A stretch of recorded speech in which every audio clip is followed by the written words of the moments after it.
Mulang remet risherne langa senam sarami song sheng we rem nang na ne tang me je lang deng khang e ang ni tha gần xa phla se kong ma mang lam rat Yesu ina ego e Yesu ego we khasa nai a khanat sa oni Bố san san Giêsu phật phom sang na chera gần xa sum mang xa owe phu za sum nang rka byo la terari yang pan pan ri sang me de dor sini na de pa Giêsu ne sa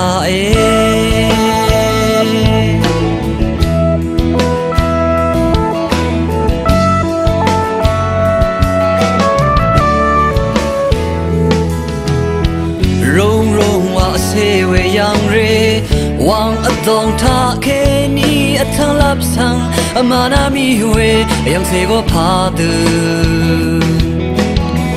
no ngam cham wang adong tha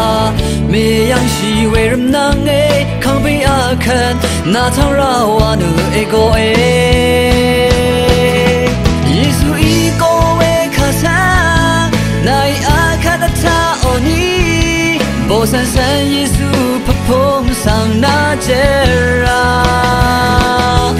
gần xa sum mang xa owe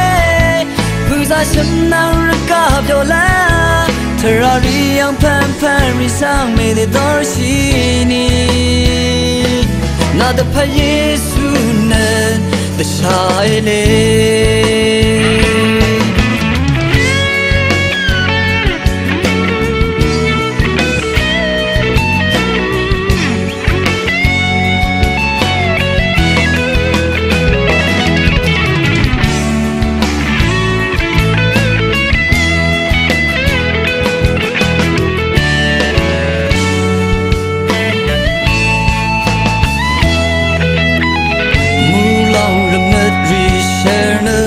Langa se nam sarami song sheng we ram nang na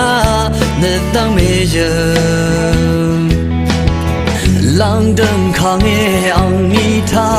gần xa phla se kong ma mang lam rat Yesu ina ego e Yesu ego we kha sa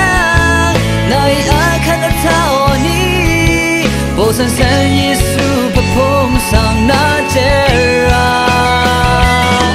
gần xa sum mang xa owe phu za sum nang rka byo la terari yang pan pan ri sang me de dor sini na de pa Yesu nan de shai le Yesu ego we kha sang nai a kha tha oni na bo san san Yesu phật phom sang na thang ra gần xa sum mang xa owe phu za sum nang rka byo la terari yang pan pan ri cha na la